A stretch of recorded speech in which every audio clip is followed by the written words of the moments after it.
ওম নমো ভগবতে বাসুদেবায়। জয় শ্রীকৃষ্ণ। রাধে রাধে। বন্ধুরা, আজকের দিনেই সম্পন্ন হচ্ছে রঙ্গভরি একাদশী, যাকে আমরা আমলকি একাদশী নামে জানি। দোল পূর্ণিমার আগে শুক্লপক্ষে মূলত এই একাদশী পালন করা হয়ে থাকে। বন্ধুরা, আজ অনেকেই হয়তো একাদশীর ব্রত পালন করছেন, ভগবান শ্রী হরিবিষ্ণুর উদ্দেশ্যে পূজা নিবেদন করছেন। বন্ধুরা, আজ যদি আপনি এই আমলকি একাদশীর উপবাস বা ব্রত রাখতে পারেন, সেক্ষেত্রে তো খুবই ভালো।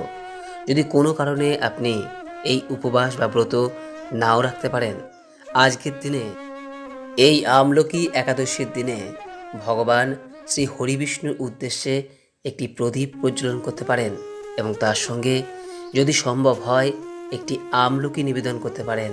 তাতেও এই ব্রতের পূর্ণ ফল অনেকাংশে লাভ করা যায়।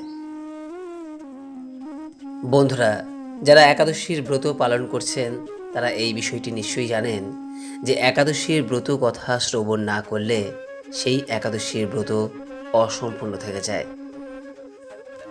তাই আজ বুধবার এই আমলকি একাদশীর দিনে আপনি একাদশীর ব্রত পালন করুন বা নাই পালন করুন, একবার হলেও অবশ্যই শ্রবণ করুন এই আমলকি একাদশীর ব্রত কথা।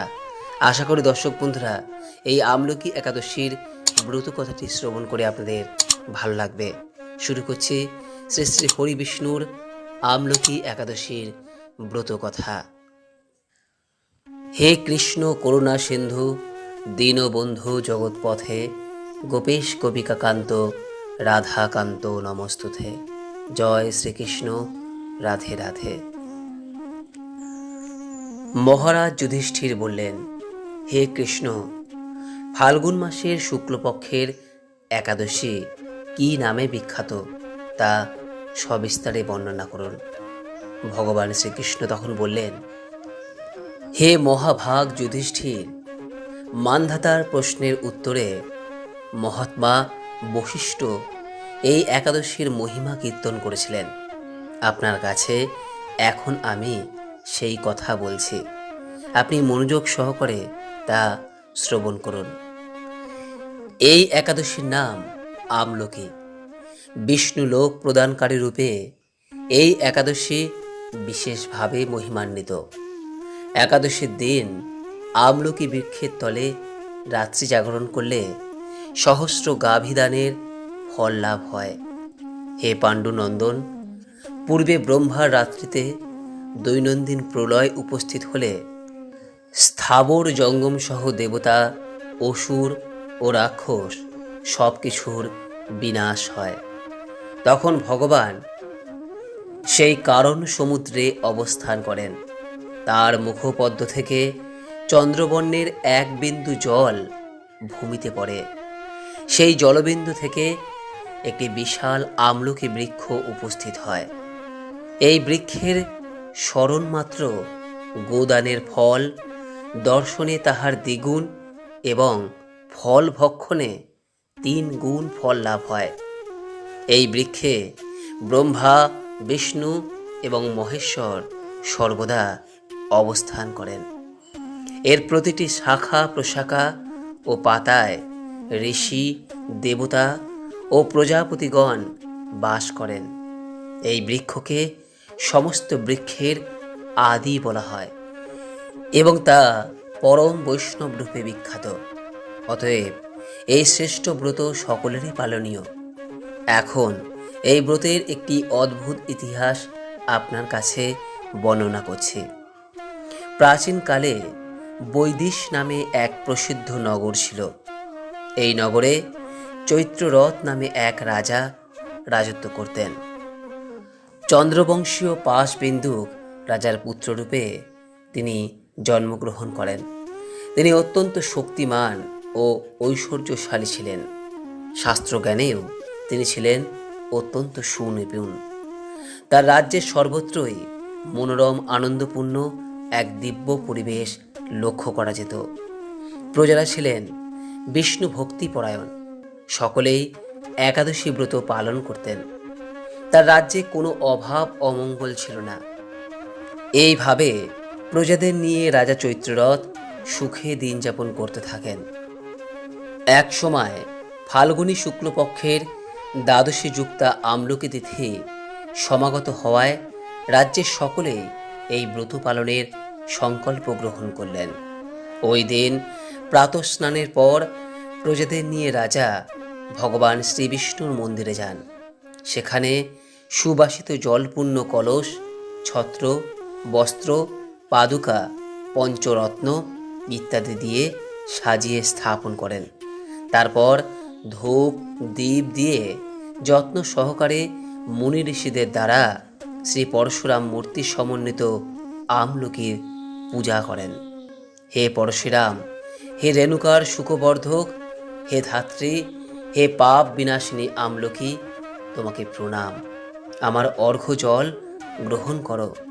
এইভাবে দিনে যথাবিধি পূজা, স্তব, স্তুতি, নৃত্য গীত করে রাজা ভক্তি ভরে সেই বিষ্ণু মন্দিরে রাত্রি জাগরণ করতে লাগলেন। এমন সময় দৈবযোগে একটি ব্যাধ সেখানে উপস্থিত হয়। পূজার সামগ্রী সহ বহু ব্যক্তিকে একত্রে রাত্রি জাগরণ করতে দেখে সে কৌতূহলাক্রান্ত হলো। সে ভাবল, এসব কি ব্যাপার? বিষ্ণু মন্দিরে প্রবেশ করে সে বসে পড়ল।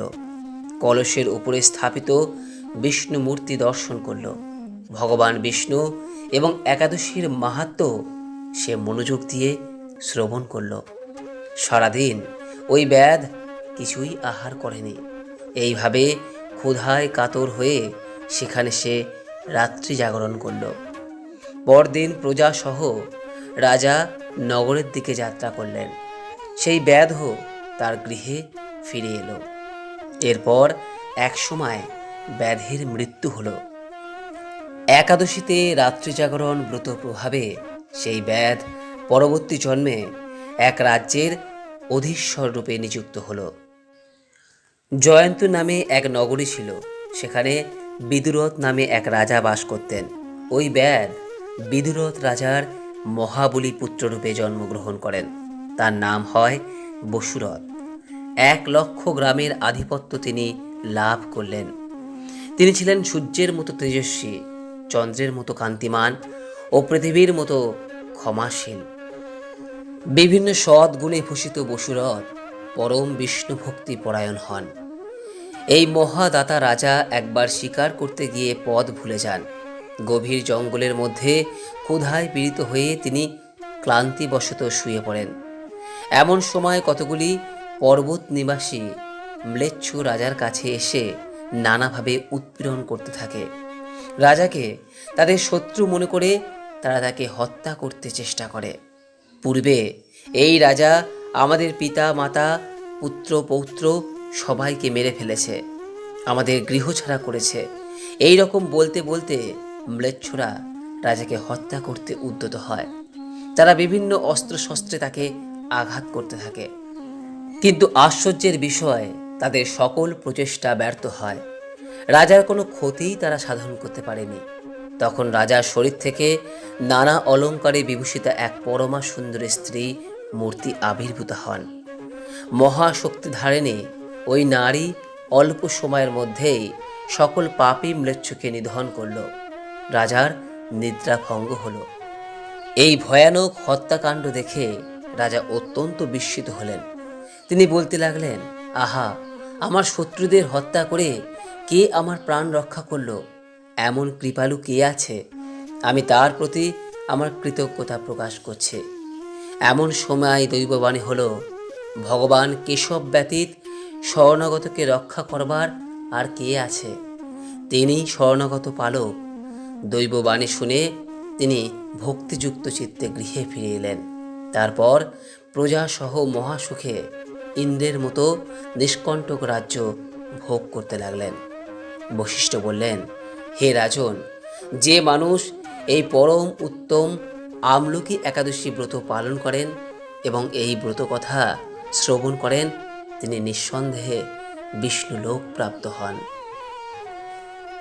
এই বলে আমলকি ব্রত কথা সমাপ্ত করলেন। আশা করি দর্শক বন্ধুরা এই আমলকি একাদশীর ব্রত কথাটি শ্রবণ করে আপনাদের ভালো লেগেছে। ভালো লাগলে লাইক করবেন, পারলে শেয়ার করবেন। সকলেই ভালো থাকুন, সুস্থ থাকুন এই কামনা করে আজকের মতো ভিডিওটি এখানেই শেষ করলাম। নমস্কার, ধন্যবাদ। ঈশ্বর আপনার মঙ্গল করুক। জয় শ্রীকৃষ্ণ। রাধে রাধে।